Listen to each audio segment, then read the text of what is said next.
Paliwanag sa inyo. Yung mga bata naman, natuturo kami sa mga bata, yung 10 taon pababa.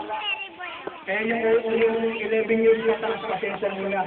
So, bakit natuturo kami sa 10 taon pababa? Kasi sa paniniwalang Islam, may pagsunod, pagtalima, pagsuko sa kautusan ng Panginoon, ang mga bata 10 taon pababa, walang kasalanan. Diretso makakapasok sa paraiso. So napakaswerte talaga ng mga bata.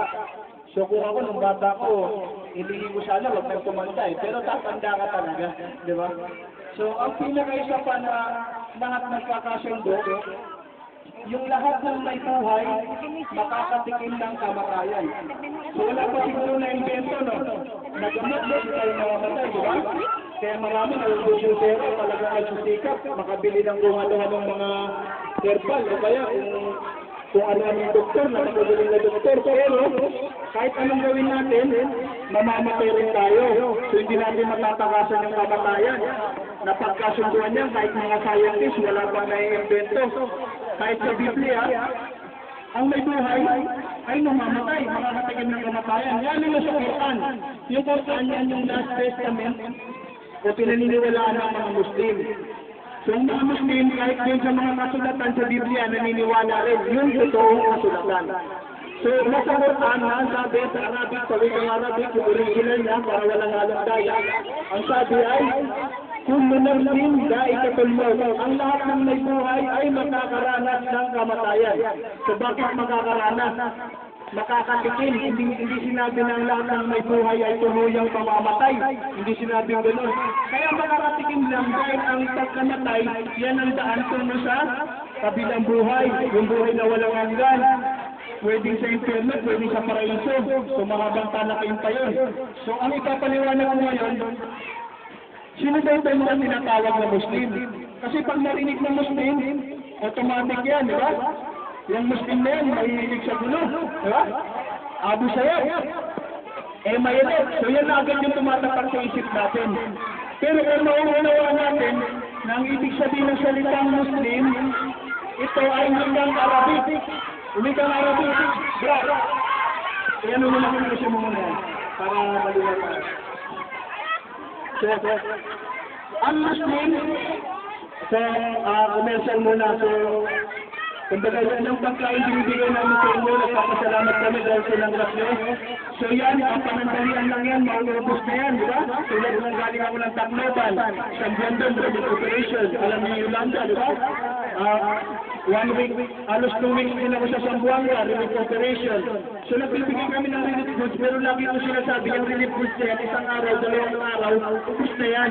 Pero ang pinakamahalaga na maitanim o maiwan sa tao yung pananampalataya sa Panginoon. Kasi yung pananampalataya mo sa Panginoon, kahit iwanan ka na ng lahat, mawalan ka pa ng bahay, mamatayan ka na kamag-anak, kapag may pananampalataya ka sa Panginoon, makakabangon ka dahil naniniwala kang ginagadayan ka niya at maaari mong nakamit yung paraiso. So kaming mga Muslim, pag sinabing Muslim, yan yung kaya kami nagpapaliwanag dito kasi hindi alam ng tao yung kahulugan eh. Ang Muslim, Arabic word, ang kahulugan, sumusunod sa Panginoon. Napakalino, sumusunod sa Panginoon. Pero bakit sumama yung himain ng Muslim? Kasi doon sa mga tao, kasi ganito yan, yung ipinanganak ng magulang na ay Muslim, nanganak ng isa rin Muslim, tulad ko, mula sa lahi ng mga Maranaw, so lumaki ako Muslim ng religion ko, pero hindi ko nauunawaan yung aral ng Islam. Islam yung religion, yung pagsuko, pagtalima, paniniwala, pagsunod sa kautusan ng Panginoon. Hindi ko nauunawaan kasi hindi ko pinag-aralan eh. Diba, tulad din sa mga Kristiyano, kapag hindi nyo pinag-aralan yung katuruan, hindi nyo rin nasusunod, diba? So hindi ko pinag-aralan, ang pagkakaunawa ko sa Muslim, ayun na lang, matapang, pagkakira, yan, pero hindi pala, napakalino pala. Pag binasa mo yung aklat, nung lumaki na ako, nakapag-asawa na rin, nung mabasa ko napakalino ng aral ng Muslim, sumamba ka sa nag-iisang Diyos, magdawang gawa ka, sumunod ka, kumilala ka sa nag-iisang Diyos, kasi sa kabilang buhay, makilalanin ka rin niya, sundin mo yung mga aral niya, ano yung mga aral niya, sambahin siya,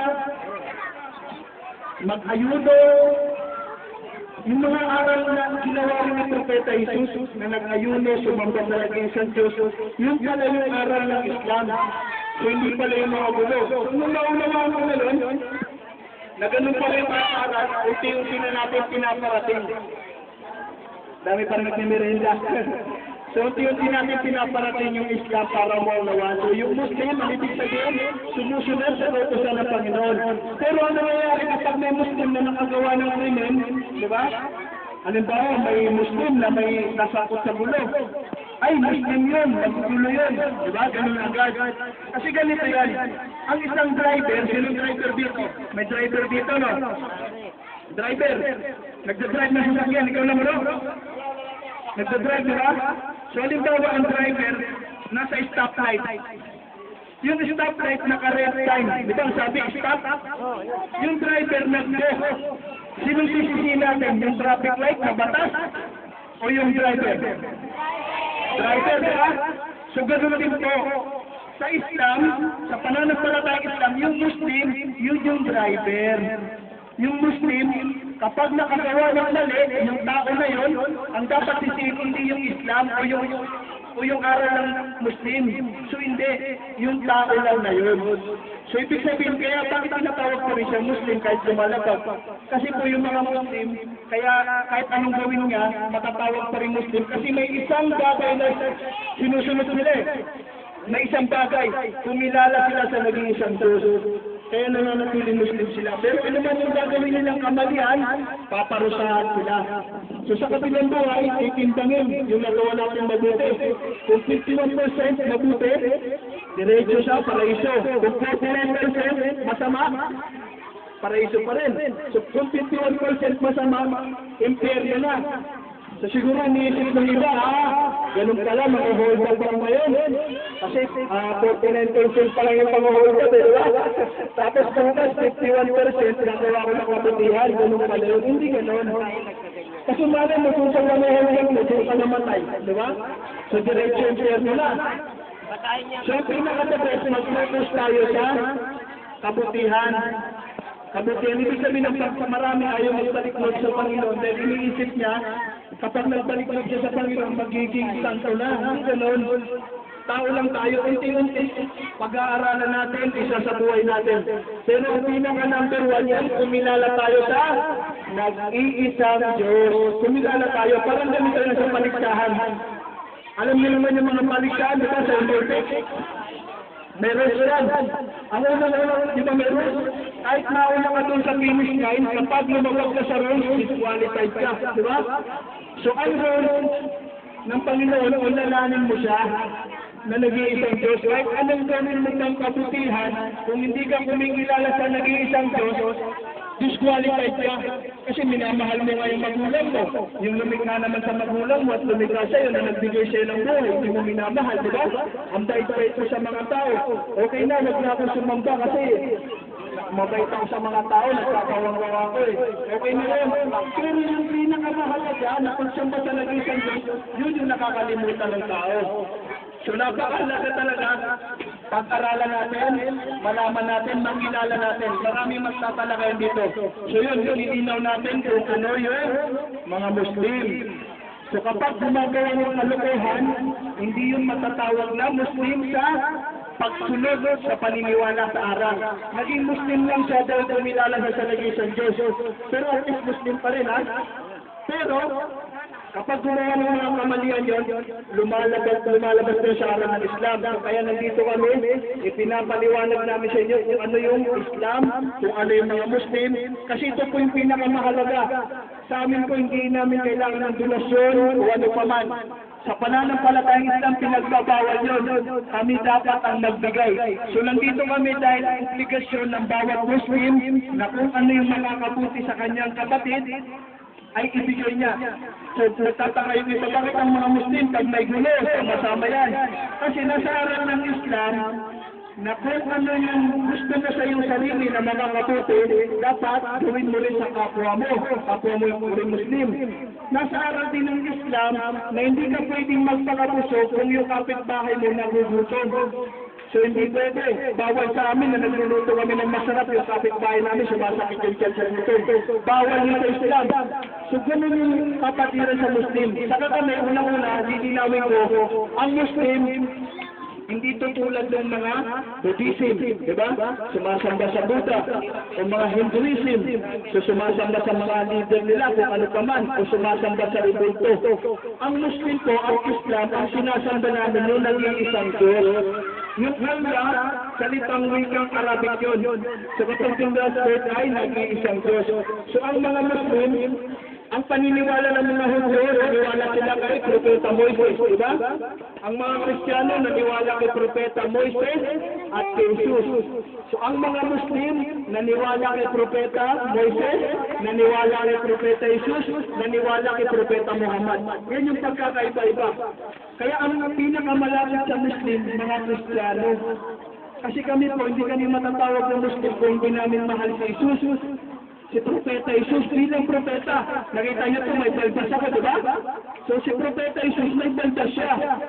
Si Mama Mary may hijab, di ba? O ito po yung mga sister natin, di ba? So kung ano yung kasuotan ni Mama Mary, yung din ang sinusuot nila. Hindi lang madre ang dapat magsuot. Dahil kung isa kang babae na sumusunod, kumikilala sa iyong Panginoon, kung ano yung aral kay Maria, sundin po natin. So sinasabi ko nga, unti-unti, matatanggap natin pinaka-number 1 talaga yung kumilala sa ng isang Diyos. So mamaya makinig pa po tayo, napakalagang aral po ito, hindi ng pambata. So siguro, i-share ko na lang para mas marami pa kayong matutunan sa mas maalam sa akin. So ako yung pinaka-mababang kaalaman sa kanila. So ito mga malalawak ang kaalaman, makikinig tayo. Pero bago, ayaw ko magtapos kung wala akong pa-premyo eh. Baka sabihin nyo naman, napaka-seryoso naman yan, kinilabutan kami yan. Di ba? So dapat magpa-premyo din ako. So siguro ang tanong mo, ayaw na rin siguro sa sinabi ko, di ba? So ano yung kaulungan ng Muslim? May picture lang. Yun, nauna si nanay. So isa pa, pwede tayo isa? Sige.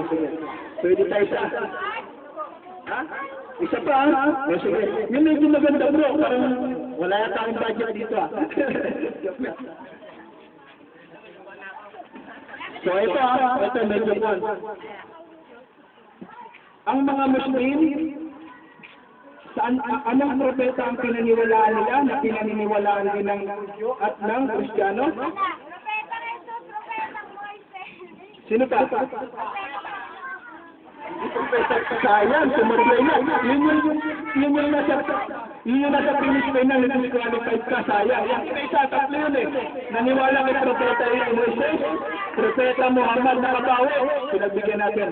So, kami po ay naniniwala kay Propeta Jesus, si Propeta Moises, at lahat ng propeta, Propeta Adan, Propeta Ibrahim, lahat ng propeta nasa korpong po yan, naniniwala kami dyan. So, ang uling propeta, si Propeta